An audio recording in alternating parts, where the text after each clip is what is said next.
Hello friends, welcome है आप सभी का आपके YouTube channel creation bye Ramesh पर। आज हम फिर से इस वीडियो में बात करेंगे class 9 subject maths chapter second बहुपद। जो चैप्टर सेकंड है उसका अपन पहले परिचय कर लेते हैं, इसके बारे में देख लेते हैं, बेसिक इन्फॉर्मेशन जो भी है वो देख लेते हैं, फिर आगे अपन क्वेश्चंस के बारे में पढ़ेंगे नेक्स्ट वीडियो में। तो बीजगणित के अंतर्गत राशियाँ दो प्रकार की होती हैं। बहुपद के बारे में पहले बाद में पढ़ेंगे, लेकिन पहले बीजगणित जो है ये बहुपद बीजगणित में आता है। बीजगणित के बारे में थोड़ा पढ़ लेते हैं। बीजगणित के अंतर्गत राशियाँ दो प्रकार की होती हैं, चर राशि और अचर राशि। अब चर राशि और अचर राशि आपने पढ़ी भी होगी, क्या होती है देखते हैं।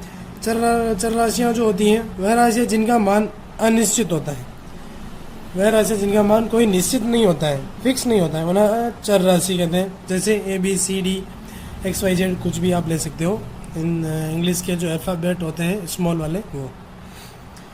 अचर राशि वह राशि जिनका मान निश्चित होता है, जैसे वास्तविक संख्याएं। जितनी भी वास्तविक संख्याएं होती हैं वह सभी अचर राशि होती है, जिसमें 1 2 3 4 इनफाइनाइट तक ये जो पूर्ण नंबर चलते हैं, और 2/5 6/2 भिन्न होती है, माइनस प्लस पॉइंट्स वाले नंबर, अंडरवुड वाले नंबर या माइनस वाले नंबर, सभी नंबर जो होते हैं वो अचर राशियाँ होती हैं।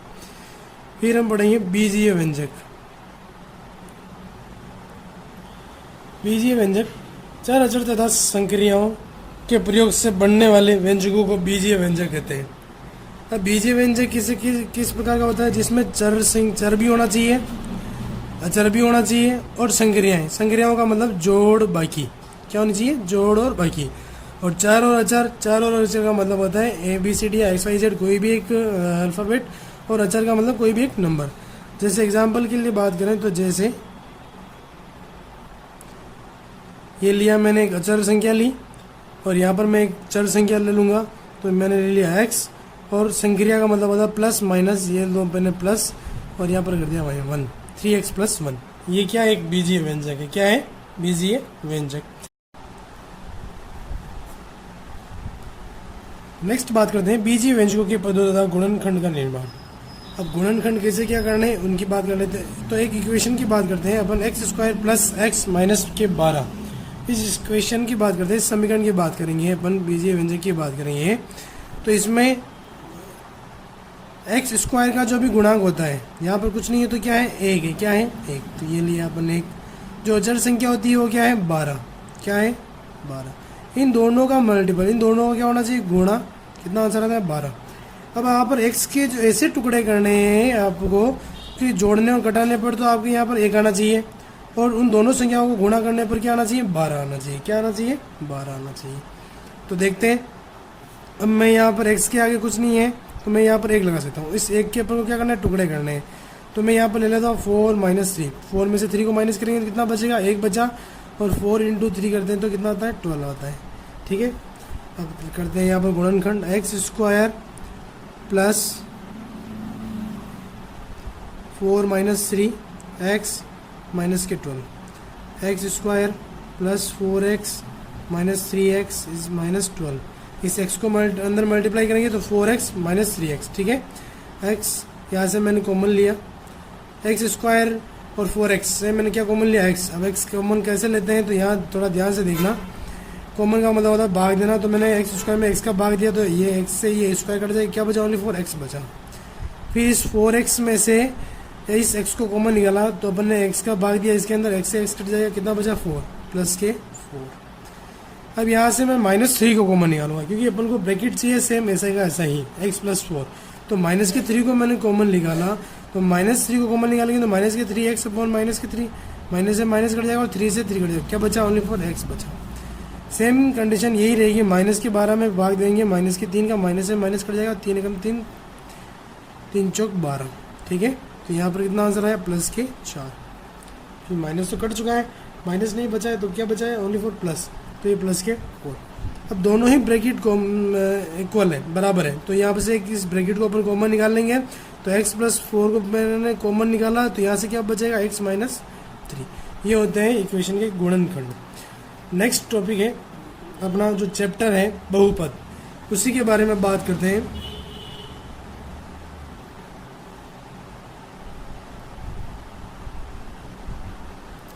बहुपद। एक या एक से अधिक पदों का जो मेल होता है या उनसे एक या एक से अधिक पदों से मिलकर बनी हुई समीकरण या बीजीय व्यंजक को क्या कहते हैं? बहुपद कहते हैं। तो एक या एक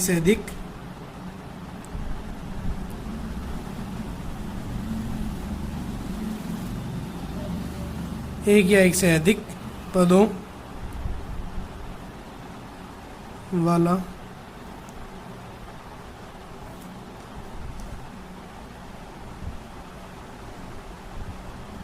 कोई भी बीजीय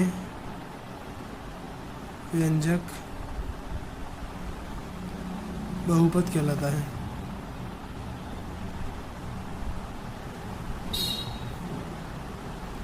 यानी ऐसी समीकरण या ऐसा कोई बीजीय व्यंजक होना चाहिए जिसमें एक या एक से क्या अधिक होना चाहिए? पद होने चाहिए। अब इसके अंदर कितने पद आ रहे हैं? जैसे ये ऊपर एक समीकरण दे रही है, इसमें 1, 2 और 3 कितने पद है? 3 पद है। यानी ये 3 पदी बहुव्यंजक है, बीजीय व्यंजक है। ठीक है, ये कौन सा बहुपद है? त्रिपदी। ठीक है, अब बहुपदों का वर्गीकरण 3 प्रकार के होते हैं। बहुपद कितने प्रकार के होते हैं? 3 प्रकार। आपके 9th क्लास में 2 प्रकार के हैं, लेकिन मैं आपको 3 भागों में बांट के बताऊंगा। तो बहुपद कितने प्रकार के होते हैं? बहुपदों का वर्गीकरण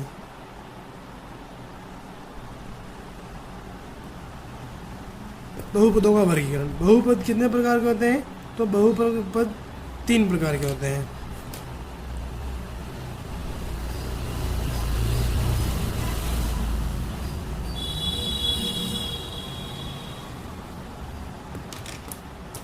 ये 3 प्रकार के होते हैं। पहला, पद के आधार पर। पहला मैं डिस्ट्रीब्यूट, पहला भाग जो है इसमें पद के आधार पर, पद के आधार पर। पद का मतलब होता है जो भी इक्वेशन दे रही है उसमें कितने पद है। जैसे यहाँ पर कितने पद है? 3 पद है। तो उसी के आधार पर, पद के आधार पर, पद के आधार पर कितने प्रकार के होते हैं? 3 प्रकार के होते हैं। पहला होता है एक पदी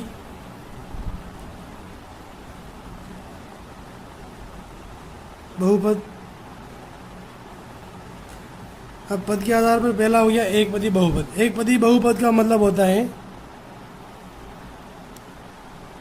एक पदी बहुपद का मतलब होता है, इसमें जैसे एक एग्जांपल की बात करते हैं तो बहुपद होना चाहिए। ठीक है, तो एक तो संख्या अपन को लेनी चर और एक संख्या लेनी अचर। यानी कि यहाँ पर मैंने बात करता हूँ तो 3x, क्या लिया मैंने? 3x। अब इसके अंदर कितने पद है? ओनली फॉर एक पद है, तो ये कौन सा पदी हो गया? एक पदी हो गया। ठीक है, इसी तरीके से दूसरा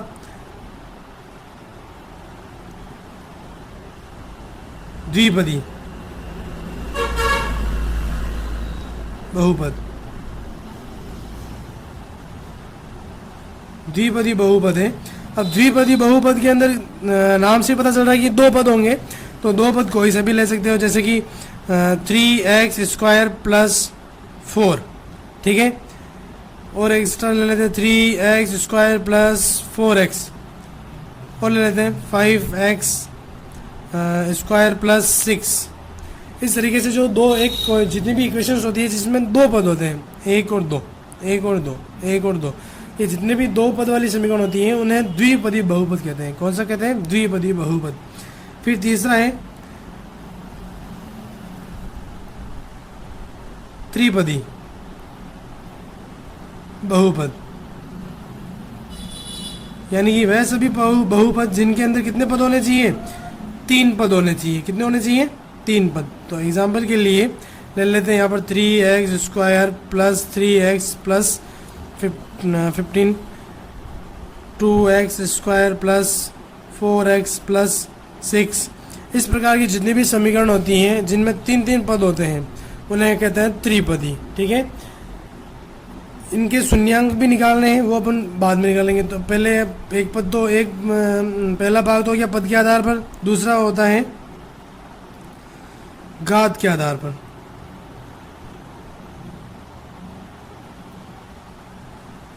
घात के आधार पर बहुपद कितने प्रकार के होते हैं तो वो देखेंगे। तो घात के आधार पर भी 3 पद होते हैं। घात के आधार पर भी कितने होते हैं? 3 प्रकार के होते हैं। पहला जिसमें आ जाएगा रैखिक बहुपद।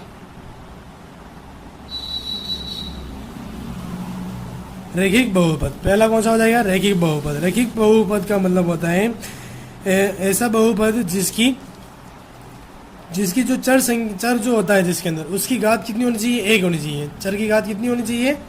1 होनी चाहिए।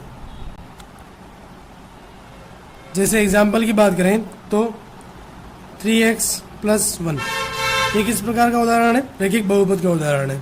दूसरा द्विघात बहुपद। द्विघात बहुपद यानी जिसमें चर की सबसे बड़ी घात कितनी होनी चाहिए? 2 होनी चाहिए। कितनी होनी चाहिए? द्वि का मतलब 2, है ना। तो यहाँ पर 3x² + 1, ठीक है। थर्ड त्रिघात बहुपद। अब त्रिघात बहुपद के अंदर ऐसा बहुपद जिसकी घात कितनी होनी चाहिए? मैक्सिमम 3 होनी चाहिए। चर की घात कितनी होनी चाहिए? 3 होनी चाहिए। तो यहाँ पर ले 3x³ + 1। ये मैंने आपके सामने कुछ एग्जाम्पल लिखे हैं घात के आधार पर जो भाग होते हैं उनके।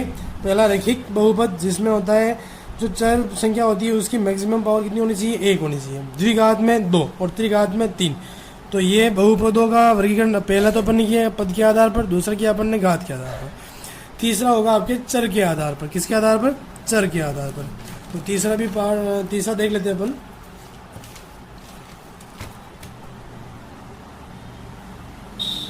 तीसरा पार्ट होता है इसका चर के आधार पर।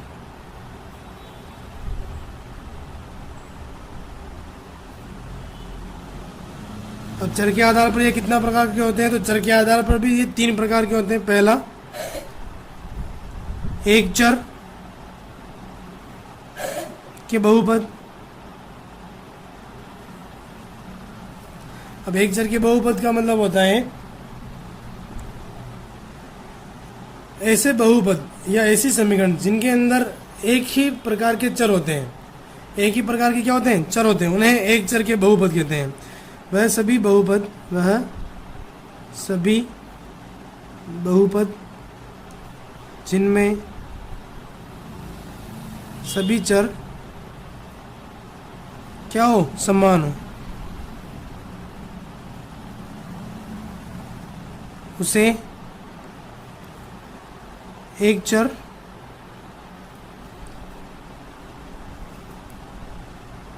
के बहुपद कहते हैं।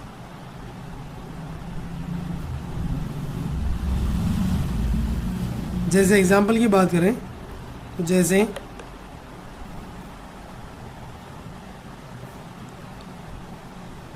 3x² + 3x + 1, इसमें चर क्या है? x है। क्या है? x। दूसरा हो जाएगा आपके द्विचर के बहुपद। द्विचर के बहुपद यानी द्वि का मतलब 2। तो नाम से पता चल रहा है वह सभी बहुपद जिनमें 2 प्रकार के चर होते हैं। कितने होते हैं? 2 प्रकार के चर होते हैं। तो वह सभी बहुपद जिनमें 2 प्रकार के चर होते हैं उसे द्विचर के बहुपद कहते हैं। तो उदाहरण के लिए देख लेते हैं अपन एग्जाम्पल। जैसे 3x² + y² + 2। अब इसके अंदर चर कितने प्रकार के आ रहे हैं? 2 प्रकार के आ रहे हैं। कितने प्रकार के आते हैं? 2 प्रकार के आते हैं। तो इससे कौन से चर कहते हैं? द्विचर के बहुपद कहते हैं। ठीक है, यानी जिनमें 2 प्रकार के चर होते हैं। तीसरा हो जाएगा त्रिचर।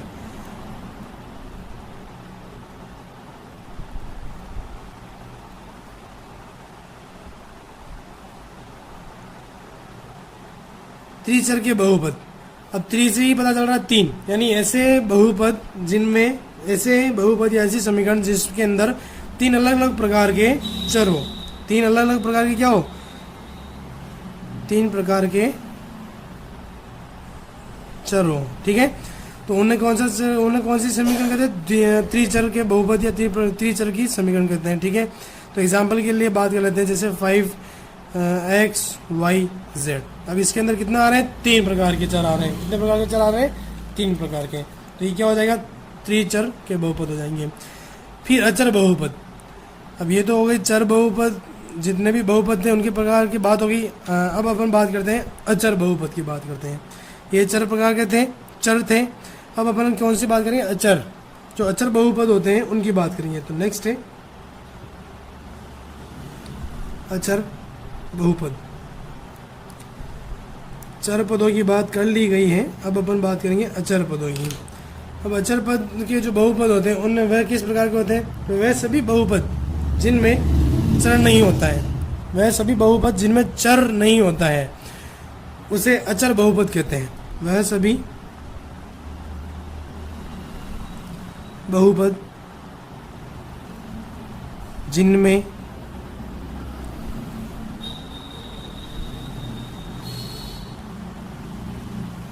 चर नहीं होता है उसे अचर बहुपद कहते हैं। जैसे एग्जाम्पल के लिए बात करें तो हो गया 10। अब ये 10 जो संख्या है ये क्या होता है, क्या कहलाती है, अचर बहुपद कहलाती है। क्या कहलाती है, अचर बहुपद, क्योंकि यहाँ इसको मैं, ये ओनली फॉर 10 नहीं है, इस 10 के साथ में मैं 10 मल्टीप्लाई एक्स की पावर 0 लिख सकता हूँ। एक्स की पावर 0 यानी किसी की भी पावर 0 का मतलब होता है 1। किसी भी संख्या की पावर 0 होती है उसका आंसर आता है 1। अब 10 को मैं 1 से इंटू करूंगा तो उससे कोई उसमें चेंजेस नहीं होने वाला, यानी आंसर क्या आने वाला है 10। तो इसका मतलब मैं 10 के साथ इंटू करके x के पावर 0 लिख सकता हूँ। तो ये किस प्रकार का बहुपद हुआ, अचर बहुपद। तो ये बहुपद किस प्रकार का होगा, अचर बहुपद होगा। नेक्स्ट टॉपिक है अपना बहुपदों के शून्यक। अब अपन क्या निकालेंगे, शून्यक निकालेंगे, सभी बहुपदों के शून्यक। बहुपदों के शून्यक।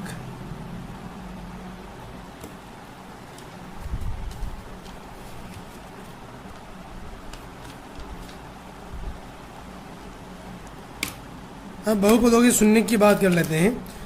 तो सबसे पहले अपन बात करते हैं जो एक पदी बहुपद होता है, एक पदी बहुपद जो होता है या फिर एक घात वाला जो बहुपद होता है उनकी बात कर लेते हैं पहले।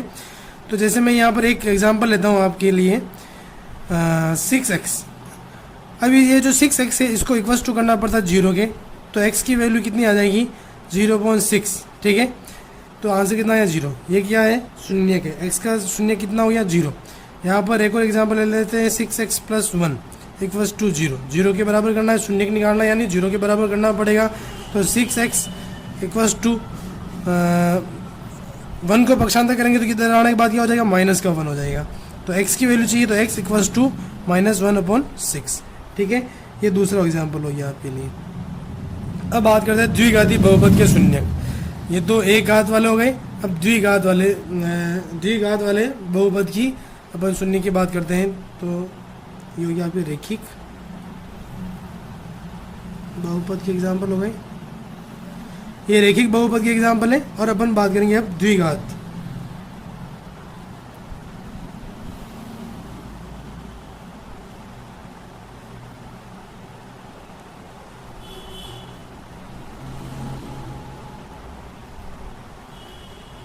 द्विघात बहुपद के शून्यक।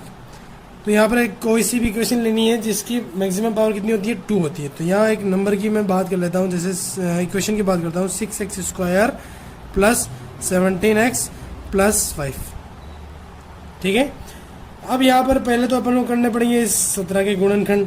तो 17 के गुणनखंड करेंगे तो कितने हो जाएंगे, 6x² + 17 को मैं लिख सकता हूँ 15 + 2 x + 5। अब 15 + 2 क्यों लिखा, तो वो भी रीज़न देख लेते हैं।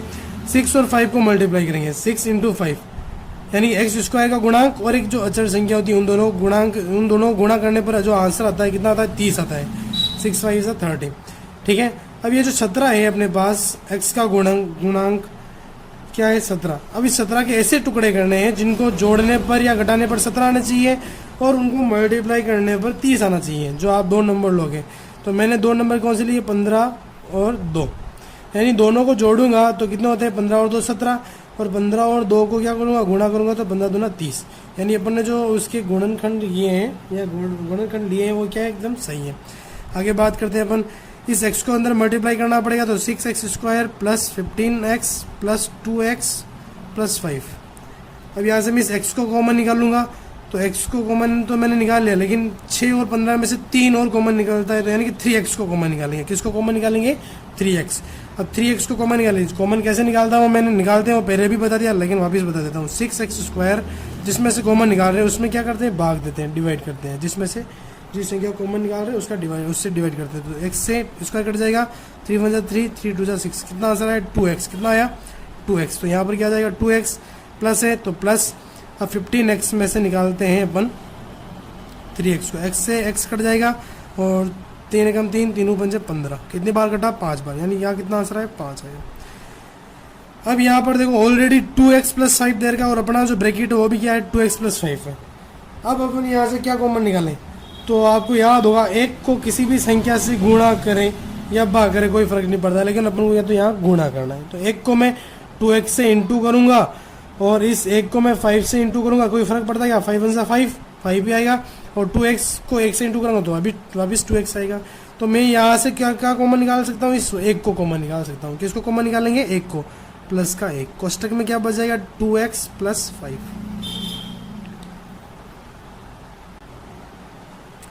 अब यहाँ पर अपने पास 2x प्लस 5 और 2x प्लस 5 दोनों ब्रैकेट सेम है, तो यहाँ से मैं इस ब्रैकेट को ही कॉमन लूँगा। 2x प्लस 5 इसमें से इस ब्रैकेट को कॉमन निकाला तो यहाँ से बचेगा 3x। कितना बचा 3x, ब्रैकेट में ले लेते हैं इसको भी, और इस पूरी संख्या में से इस ब्रैकेट को कॉमन निकालेंगे तो यहाँ से बचेगा प्लस के 1।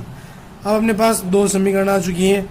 अब अपन द्विघात बहुपद के शून्य निकालने हैं तो इन दोनों को ही बारी बारी से अपन बराबर 0 करेंगे। क्या करेंगे, इनके बराबर में क्या करेंगे 0।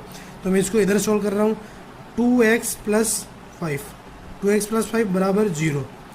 तो यहाँ से x की वैल्यू चाहिए तो बाकी की संख्याओं को मैं क्या करूँगा 0 की तरफ पक्षांतर करूँगा। तो 2x ऐसे कैसे रखा मैंने, एक संख्या जो है अपने पास 5 प्लस के 5 को पक्षांतर करेंगे तो इधर आने के बाद क्या हो जाएगा माइनस के 5।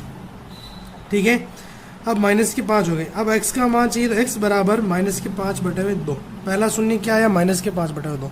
अब इस माइनस के 5/2 को जब आप इस समीकरण में जब आप रखोगे तो इसका आंसर ये संतुष्ट करेगा, यानी आंसर क्या आएगा 0 आएगा। क्या आएगा 0।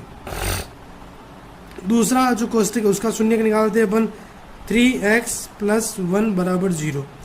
3x बराबर, अब जो दूसरा कोष्टक है 3x प्लस 1 उसके बराबर अपन में 0 रखेंगे, 0 रखा और x की वैल्यू निकालेंगे। तो दूसरा शून्य हमारे पास इस प्रकार से प्राप्त होगा -1/3। ठीक है दोस्तों, इस प्रकार x के दो मान प्राप्त हुए।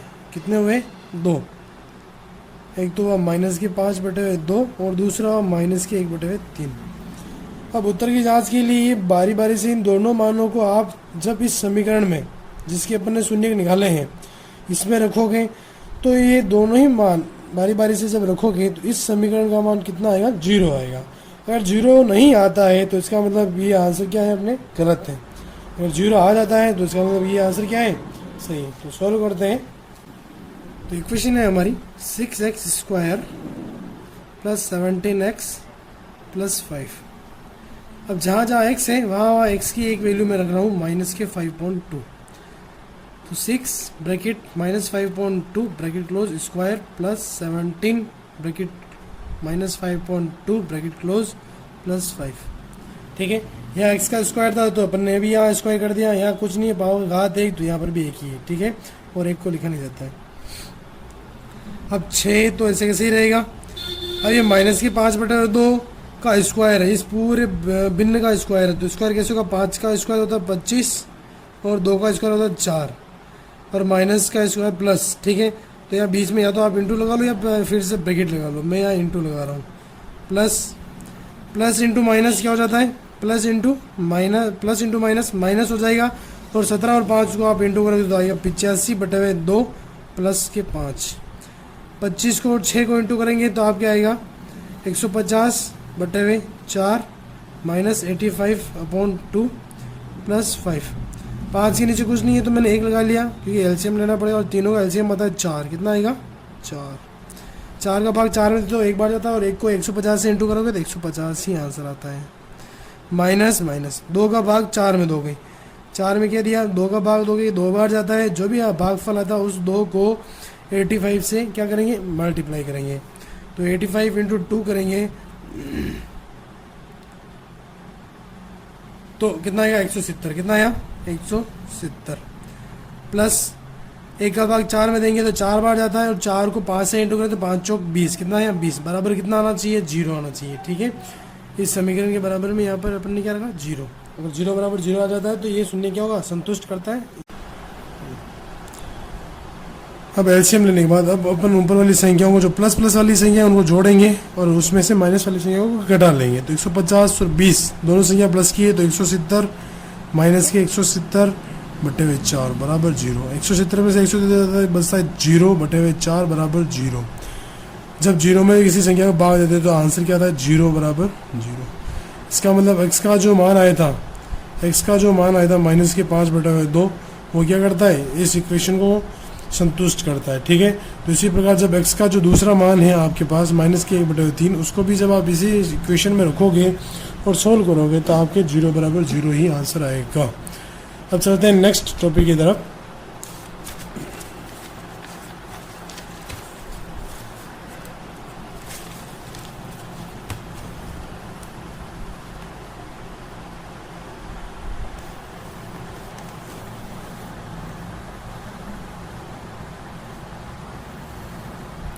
बात करते हैं नेक्स्ट टॉपिक की। तो इसमें आता है बहुपदों का मान ज्ञात करो।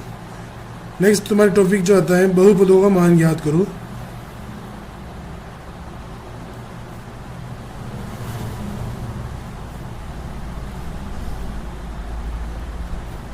मान ज्ञात करो। अब इसमें आपको एक समीकरण दी हुई आती है, px equals to 5x minus 4x square plus 3। इस समीकरण का मान ज्ञात करना है, जहाँ x का मान कुछ भी दिया जा सकता है सॉरी। इसके लिए मैं यहाँ पर x बराबर 2 ले रहा हूँ। मैं क्या ले रहा हूँ, यहाँ पर 2 ले रहा हूँ। भाई आपको जो भी क्वेश्चन में जो भी दिया हुआ आएगा वो दिया हुआ आएगा, उसके अकॉर्डिंग उसको सोल्व करना। मैं x बराबर 2 ले रहा हूँ। अभी जहाँ जहाँ x आएगा वहाँ पर वो क्या लिखना है, 2 लिखना है। तो p2 equals to 5 bracket 2 minus 4 2 का whole square plus 3। 5 into 2 10 minus 4 into 2 का स्क्वायर 4 प्लस के 3। यहाँ थोड़ा ध्यान रखना क्योंकि बहुत सारे क्या करते हैं, 4 में 3 को जोड़ देते हैं या 10 में से 4 को घटा देते हैं, लेकिन मैथ्स का जो रूल होता है उसके अकॉर्डिंग मल्टीप्लाई पहले होगा। तो 10 माइनस 4 चौक 16 प्लस के 3, प्लस प्लस वाली संख्याओं को जोड़ लेंगे तो 10 और 3 हो जाएंगे 13, और यहाँ पर माइनस के 16 बाकी निकालेंगे तो बचेगा माइनस के 3। यानी कि x बराबर 2 के लिए इस समीकरण का आंसर कितना आया, 3 आंसर आता है। अब नेक्स्ट टॉपिक है आपके यहाँ पर शेषफल प्रमेय।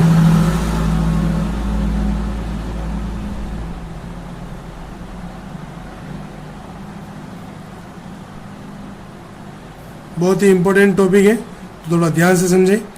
शेषफल प्रमेय में 2 प्रकार की होती है। आप इसको किस प्रकार से सोल्व करते हो, 2 प्रकार से सोल्व कर सकते हो।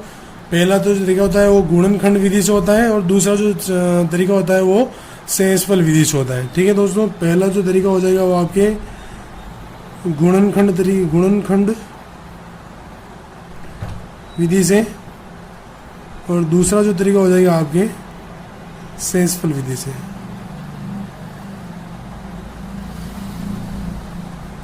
पहले टॉपिक की बात करते हैं गुणनखंड विधि।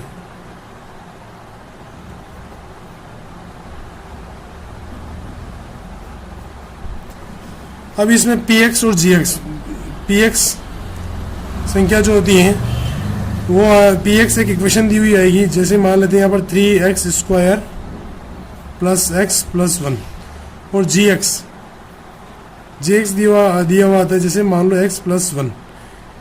ये दोनों ही है। px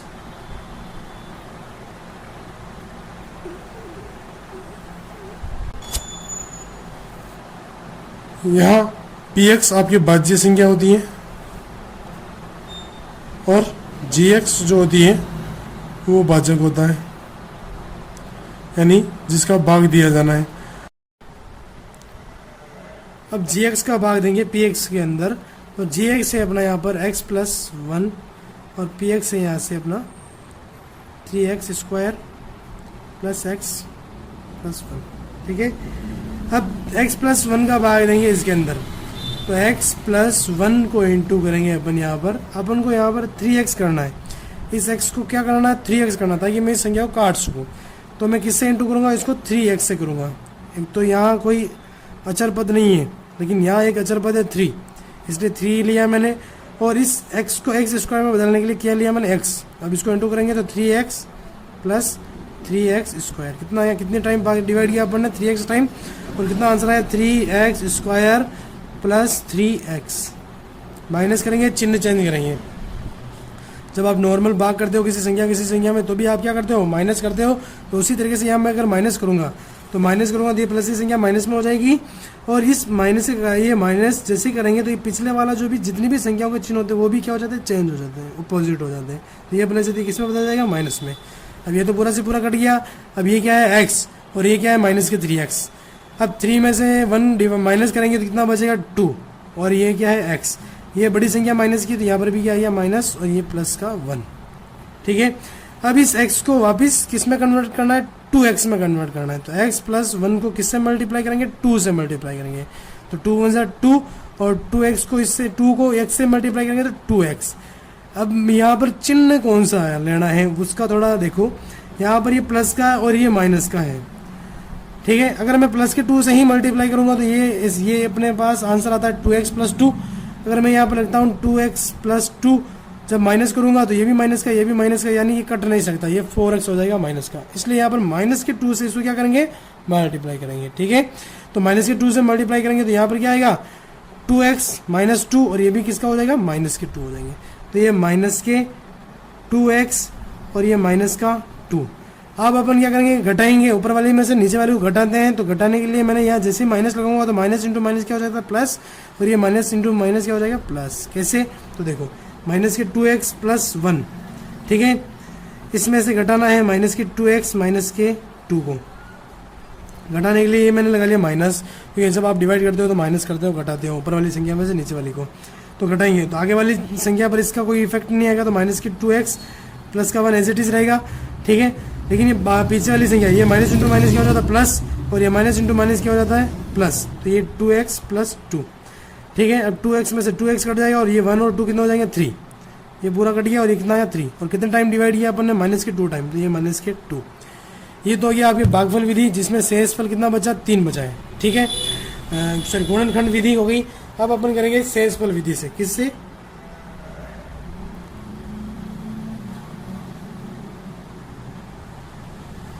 शेषफल विधि। px यहाँ ले रहा हूँ मैं, सेम यही समीकरण ले रहा हूँ, 3x² प्लस x प्लस 1, और gx में यहाँ ले रहा हूँ x प्लस 1। अब gx जो है अपने पास, उसको मैं बराबर 0 कर रहा हूँ, क्योंकि यहाँ से मेरे को x का मान निकालना है। तो एक को पक्षांतर करेंगे तो माइनस का एक आएगा। अब यहाँ px के अंदर जहाँ जहाँ x आ रहा है वहाँ क्या रखेंगे, माइनस 1 रखेंगे। तो p ब्रैकेट -1 इक्वल्स टू बराबर 3 माइनस 1 का स्क्वायर प्लस ब्रैकेट -1 प्लस 1। ठीक है, अब -1 का स्क्वायर कितना होता है, 1 होता है। माइनस का स्क्वायर प्लस और 1 का स्क्वायर 1, तो यहाँ पर 3 बचा, और प्लस इंटू माइनस माइनस, ये 1 प्लस के 1। अब चाहे तो आप इस 1 से इस 1 के काट लो, या दोनों को जोड़ कर 3 और 1 को जोड़ करके 4 आता है, 4 में से 1 को माइनस कर लो।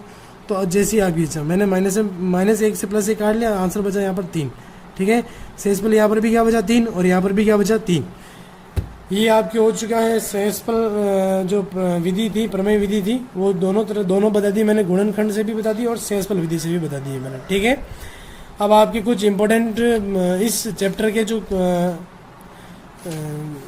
फॉर्मूले हैं जो आपको याद करने हैं, तो वो मैं यहाँ लिख रहा हूँ, जो आप भी नोट कर लें और याद कर लें। ठीक है, बीजीय सर्व समीकरण।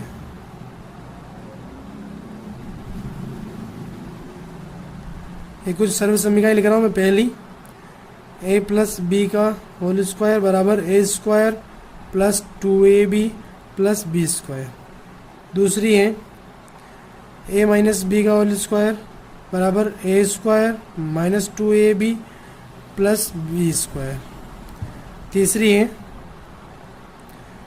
ए स्क्वायर माइनस बी स्क्वायर बराबर A minus B bracket close bracket A plus B bracket close. Fourth number है A plus B plus C का होल स्क्वायर बराबर A square plus B square plus C square plus 2ab plus 2bc plus 2ac। पाँचवीं है A plus B का whole cube बराबर A cube plus B cube plus 3ab कोष्टक A plus B. 6 number है A minus B का whole cube बराबर A cube minus B cube minus 3ab कोष्टक A minus B. 7वें number पे है आपके x plus A X plus B, तो ये हो जाएगी आपके X square plus X A plus B कोष्टक बंद प्लस ए बी। 8वें नंबर पे है A cube plus B cube plus C cube minus 3abc बराबर A plus B plus C कोष्टक बंद कोष्टक A square plus B square plus C square minus A B minus B C और minus सी ए। ये कुछ important very important सर्व समीकरण हैं, इनको आप ज़रूर याद कर लें। ये सभी क्या है, वेरी इम्पोर्टेंट है। आप सभी इन सभी सर्व समीकरणों को याद कर लें। बाकी सारे क्वेश्चन इन्हीं पर आधारित हैं। सभी जो भी इस चैप्टर का मैं बेसिक था वो मैंने समझा दिया है। अगर ये वीडियो अच्छा लगा हो तो प्लीज़ इसे लाइक करना और आपके दूसरे जो दोस्त हैं जो 9th क्लास में पढ़ते हैं 10th क्लास में पढ़ते हैं उनके साथ शेयर करना। Thank you for watching. और अच्छा लगा हो तो प्लीज़ इसे सब्सक्राइब करना।